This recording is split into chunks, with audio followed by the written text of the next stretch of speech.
আজ আমরা আলোচনা শুরু করছি ইনশাআল্লাহ তাআলা ৯৭ নম্বর সূরা দিয়ে। এই সূরার নাম সূরাতুল কদর। এটা হলো শক্তির রাত, ভাগ্য নির্ধারণের রাত বা মহামূল্যবান রাত। কদরের অনেকগুলো সম্ভাব্য অনুবাদ রয়েছে। আজ রাত এই সূরা নিয়ে আলোচনা করার উপযুক্ত সময়, যেহেতু আমরা রমজানের শেষ ১০ দিনে প্রবেশ করেছি। আমাদের ঐতিহ্যে এই রাত নিয়ে অসংখ্য অভিমত পাওয়া যায়। কেউ কেউ গণনা করে দেখেছেন ৪০-এর মতো অভিমত রয়েছে। আমার কাছে ব্যাপারটা মজার মনে হয়েছে, কারণ রাত হতে পারে সর্বোচ্চ ৩০টি, আর কোনটি সেই রাত তা নিয়ে মত রয়েছে ৪০টি। এই ব্যাপারে অন্যরাও অভিমত গণনা করেছেন।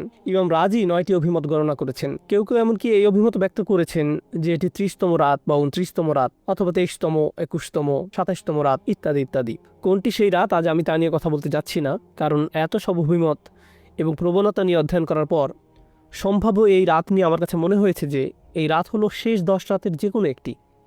এটিই সবচেয়ে গ্রহণযোগ্য অভিমত। আর এই রাতের ব্যাপারে আমার দৃষ্টিভঙ্গি হওয়া উচিত এরকম: প্রতি বছর এই রাতের তারিখ পরিবর্তিত হয়। যে কোনো একটি রাতকে নির্ধারণ করে নেবেন না, এটি একটি চলমান লক্ষ্য। সুতরাং প্রতি বছর এটি খুঁজে পেতে চেষ্টা করুন। এর সপক্ষে প্রমাণ হলো হাদিসে এই রাতের কিছু চিহ্ন বর্ণনা করা হয়েছে। এর থেকে কয়েকটি আমি আপনাদের সামনে আলোচনা করব। ওই রাতে কী খোঁজ করতে হবে তা কোনো কোনো হাদিসে বলা হয়েছে। যেমন সাহাবারা স্বপ্নে দেখেছেন, এমনকি আজকের দিনেও কোনো কোনো বিশ্বাসী স্বপ্ন দেখে বুঝতে পারেন কোনটি সেই রাত। এটা ইলহামের মতো একটা ব্যাপার। এটা এমন নয় যে স্বপ্নে দেখে তিনি সবার জন্য অনলাইনে ঘোষণা করে দিবেন। এটা মূলত তার নিজের জন্য। তিনি বুঝতে পারেন এটাই সেই রাত। অস্বাভাবিক এক প্রশান্তি, নিস্তব্ধতা তারা অনুভব করেন। সময় এলে আমি কিছু হাদিস বর্ণনা করব আপনাদের নিকট ইনশাআল্লাহ, সেই রাতের অনুভূতিটা কেমন হয় ইত্যাদি ইত্যাদি। কিন্তু এর থেকে আসলে ১০০% নিশ্চিত হতে পারবেন না। অ্যান্টার্কটিকার মানুষ তো আর কদরের রাতের নিদর্শন হিসেবে ঠান্ডা বাতাস অনুভব করবে না এবং বলবে না, ও এটাই লাইলাতুল কদর। এমনটা ঘটতে যাচ্ছে না। মানুষ বিভিন্ন ধরনের জলবায়ুতে বাস করে। যেমন যেমন যেমন স্কটল্যান্ডে যারা বাস করে, সেখানকার জলবায়ু প্রধানত মেঘাচ্ছন্ন।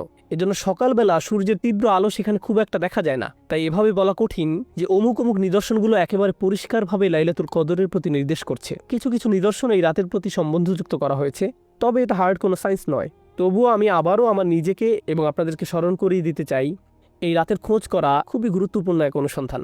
এটা এত বড় একটি ব্যাপার যে আল্লাহ সম্পূর্ণ একটি সূরা, একটি বা দুইটি আয়াত নয়, আল কোরআনের সম্পূর্ণ একটি সূরা উৎসর্গ করেছেন শুধু এই উদ্দেশ্যে। আর এটাই কেবল নয়, সূরা দুখানের শুরুতে তিনি আবারও এই রাতের কথা বলেছেন। ৪৪ নম্বর সূরার প্রথম প্যাসেজ শুধু এই রাতের জন্য তিনি উৎসর্গ করেছেন। এই রাত কিসের প্রতি আভাস দেয়, কেন এই রাত গুরুত্বপূর্ণ? তাই এটা কোনো ছোট ব্যাপার নয়। অন্য অনেক দিন এবং রাতের মর্যাদাও ইসলামে স্বীকৃত। যেমন হজের দিনগুলোর পবিত্র মর্যাদা রয়েছে, গোটা রমজান মাসেরও একটা ধর্মীয় মর্যাদা রয়েছে। কিন্তু বছরের যে কোনো সময় বা তারিখের জন্য এভাবে গোটা একটি সূরা উৎসর্গ করা হয়নি, এইরকম আর হয়নি।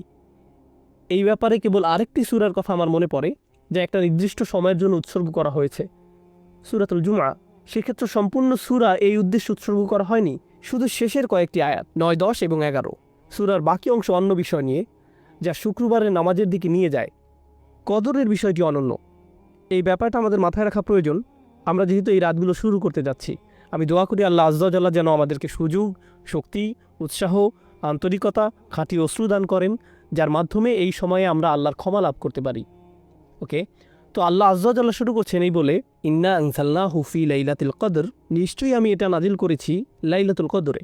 লক্ষ্য করুন, পূর্বের সূরাতে সূরার আলোকে জিবরাইল আলাইহিস সালাম প্রথম ওহী নিয়ে এসেছিলেন, কিন্তু আল্লাহ এই সমীকরণ থেকে জিবরাইল আলাইহিস সালামকে দূর করে দিলেন। যেন এমনটি বলা হচ্ছে, হ্যাঁ জিবরিল এসেছে, কিন্তু কথাগুলো আমার নিজের, আমি এই ওহী পাঠিয়েছি। তিনি নিজে ক্রেডিট নিচ্ছেন এবং এই কদরের রাতের ব্যাপারটা আরও সরাসরিভাবে বললেন।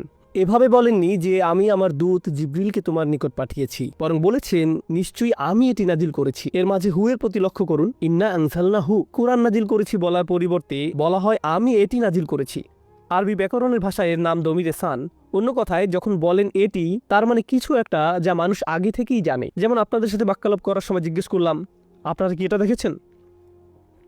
হয় আপনাদের কোনো ধারণাই নেই আমি কী নিয়ে কথা বলছি, চোখ ঘুরিয়ে জিজ্ঞেস করলেন আমাদের কী দেখার কথা, অথবা দুজনেই ক্রিকেট ম্যাচ দেখেছিলেন কিংবা উভয় ফুটবল খেলা দেখেছিলেন। তাই আমি যখন জিজ্ঞেস করলাম, ইয়েস দেখেছি, দারুণ হয়েছে, কেউ এখানে খেলা বা ম্যাচের কথা উল্লেখ করেনি। উভয়ে বলছে এটা, কারণ বিষয়টা আমাদের মাথায় আছে। যখন আল্লাহ বলছেন ইন্না আনজালনাহু, আমি এটা নাজিল করেছি, এর দ্বারা ইঙ্গিত করছে যে কোরআন অবতীর্ণ হওয়াকালে ব্যাপারটা সবার মাথায় ছিল। কুরআন তখন বিস্ময়কর এক ব্যাপার হয়ে দাঁড়িয়েছিল। যখন কেউ বলেছিল, তুমি কি এটা শুনেছ? এমন কথা শুনলে মক্কার মানুষরা কুরআন ছাড়া আর অন্য কিছুর কথা ভাবতে পারে না। কবিতা, ছন্দ বা কোনো গল্পের কথা তাদের মাথায় আসতো না, এমনকি শত্রুদের মাথায়ও না। কুরআন গোটা শহরে ছড়িয়ে পড়েছিল। তাই আল্লাহ যখন বলছেন এটি, তখন বিশ্বাসী অবিশ্বাসী সবাই বুঝতে পেরেছিল এখানে এটি বলতে কোরআনকে বোঝানো হয়েছে। বিষয়টা কোরআনের আভিজাত্য এবং শক্তিমত্তার তারিফ করছে, যে কোরআনের নামও উল্লেখ করার প্রয়োজন পড়ছে না। মানুষ এমনিতেই বুঝতে পারছে কি নিয়ে কথা বলা হচ্ছে। তাহলে ধারণাটি এর মাঝে এসে গেছে, ইন্না আনজালনাহু, আমি এটা নাজিল করেছি। ইন্না আনজালনাহু এর ব্যাখ্যায় ইবনে আব্বাস রাদিয়াল্লাহু তাআলা আনহু থেকে আরেকটি আকর্ষণীয় মত পাওয়া যায়। মতটি হলো খুবই চমৎকার। আল্লাহ আযজা ওয়া জাল্লা সম্পূর্ণ কোরআন অবতীর্ণ করেন। আল্লাহ আযজা ওয়া জাল্লা সপ্তম আকাশ থেকে প্রথম আকাশে এক রাতে, এই কদরের রাতে, তারপর প্রথম আকাশ থেকে দীর্ঘ 23 বছরে অল্প অল্প করে রাসূলুল্লাহ সাল্লাল্লাহু আলাইহি সাল্লামের উপর অবতীর্ণ করা হয়। সুতরাং ওহী এসেছে দুই পর্যায়ে। ইনজাল অর্থাৎ সম্পূর্ণ ওহী অবতীর্ণ হয় সপ্তম আকাশ থেকে প্রথম আকাশে এক রাতে, এরপর 23 বছরে অল্প অল্প করে পৃথিবীতে নাজিল হয়। আর এই অভিমতটি ইবনে আব্বাস রাদিয়াল্লাহু তাআলা আনহুর উপর আরোপ করা হয়। স্কলাররা বিশ্বাস করেন তিনি এটা রাসূলুল্লাহ সাল্লাল্লাহু আলাইহি সাল্লামের কাছ থেকে শিখেছেন। এর কারণ হলো, একজন সাহাবী হিসেবে ইবনে আব্বাস রাদিয়াল্লাহু তাআলা আনহুর পক্ষে সপ্তম বা প্রথম আকাশে কি হচ্ছে তা জানা সম্ভব নয়। এগুলো অদৃশ্য জগতের ব্যাপার। এই অদৃশ্য জগতের ব্যাপারে তার পক্ষে আত্মবিশ্বাসের সঙ্গে মন্তব্য করা একমাত্র তখনই সম্ভব যখন তিনি এগুলো রাসূলুল্লাহ সাল্লাল্লাহু আলাইহি সাল্লাম থেকে জেনে থাকবেন। অন্যথায় তিনি অদৃশ্য জগৎ সম্পর্কে এরকম মন্তব্য করার দুঃসাহস দেখাতেন না। অদৃশ্য জগৎ নিয়ে আত্মবিশ্বাসের সঙ্গে একমাত্র কথা বলতে পারেন রাসূলুল্লাহ সাল্লাল্লাহু আলাইহি সাল্লাম, যাকে অদৃশ্য জগৎ সম্পর্কে জানানো হয়েছিল।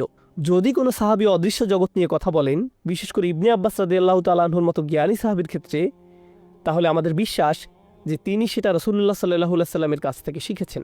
তিনি হয়তো সরাসরি রাসূল সাল্লাল্লাহু আলাইহি সাল্লামকে উদ্ধৃত করছেন না, বরং তার নিজের মতো করে বলেছেন। এজন্য এ ধরনের বর্ণনাকে বলা হয় মারফু, অর্থাৎ এই জ্ঞান রাসূল সাল্লাল্লাহু আলাইহি সাল্লামের কাছ থেকে অর্জন করা হয়েছে। এই সূরার প্রথম আয়াতটি কিভাবে ব্যাখ্যা করা হবে, এই নিয়ে আরেকটি অভিমত পাওয়া যায়। এটাকে এমনভাবে ব্যাখ্যা করা যায়, আমি কদরের রাতে এটি পাঠানো শুরু করেছি, অর্থাৎ মহানবী সাল্লাল্লাহু আলাইহি সাল্লামের প্রতি কোরআন অবতীর্ণ হওয়া শুরু করে এই রাতে। কেউ কেউ যুক্তি দেখান, এখানে হু আগের সূরা ইকরা বিইসমি রাব্বিকাল্লাযী, এটা হলো আল্লাযী খালাক, সেই ওহী আমি কদরের রাতে নাজিল করেছি। তাহলে এটি ওইটার প্রতি ইঙ্গিত করছে। এই সূরা অধ্যয়নকালে গুরুত্বহীন আরেকটি অভিমত পাওয়া গেছে। এটা আসলে তেমন কোনো বিষয় না, তারপরেও আমি একাডেমিক উদ্দেশ্যে তা উল্লেখ করছি। কেউ কেউ এই অভিমত ব্যক্ত করেছেন যে এই লাইলাতুল কদর রমজান মাসের প্রতি নির্দেশ করছে না, এটা শাবান মাসের মধ্যরাতের প্রতি নির্দেশ করছে। কারণ কয়েকটি বর্ণনা আয়েশা রাদিয়াল্লাহু তাআলা আনহার প্রতি আরোপ করা হয়, যেখানে তিনি শাবান মাসের ফজিলতের কথা উল্লেখ করেছেন। একে লাইলাতুল মুবারাকাও বলা হয়। তাই তারা এই অভিমত ব্যক্ত করেছেন যে সম্ভবত এটি রমজান মাসের কথা বলছে না, এটা শাবান মাসের মধ্যরাত সম্পর্কে বলছে। কিন্তু এই অভিমতটি সরাসরি বাতিল করে দেয়া হয়েছে। এর বহু কারণ আছে, আমি শুধু একটি কারণ বলছি। আল্লাহ সুস্পষ্টভাবে কোরআন সম্পর্কে বলেছেন, শাহরু রমাদান আল্লাযী উনজিলা ফীহিল কুরআন, রমজান মাস, এই মাসেই কোরআন অবতীর্ণ করা হয়েছে। রমজান মাসের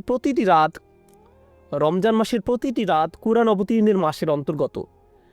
তাই আল্লাহ যেহেতু বলছেন আমি এটি লাইলাতুল কদরে অবতীর্ণ করেছি, সুতরাং লাইলাতুল কদর কেবল রমজান মাসেই হওয়া সম্ভব। এই দুইটি একে অপরের সাথে ওতপ্রোতভাবে জড়িয়ে আছে, একে অন্যভাবে দেখার অবকাশ নেই।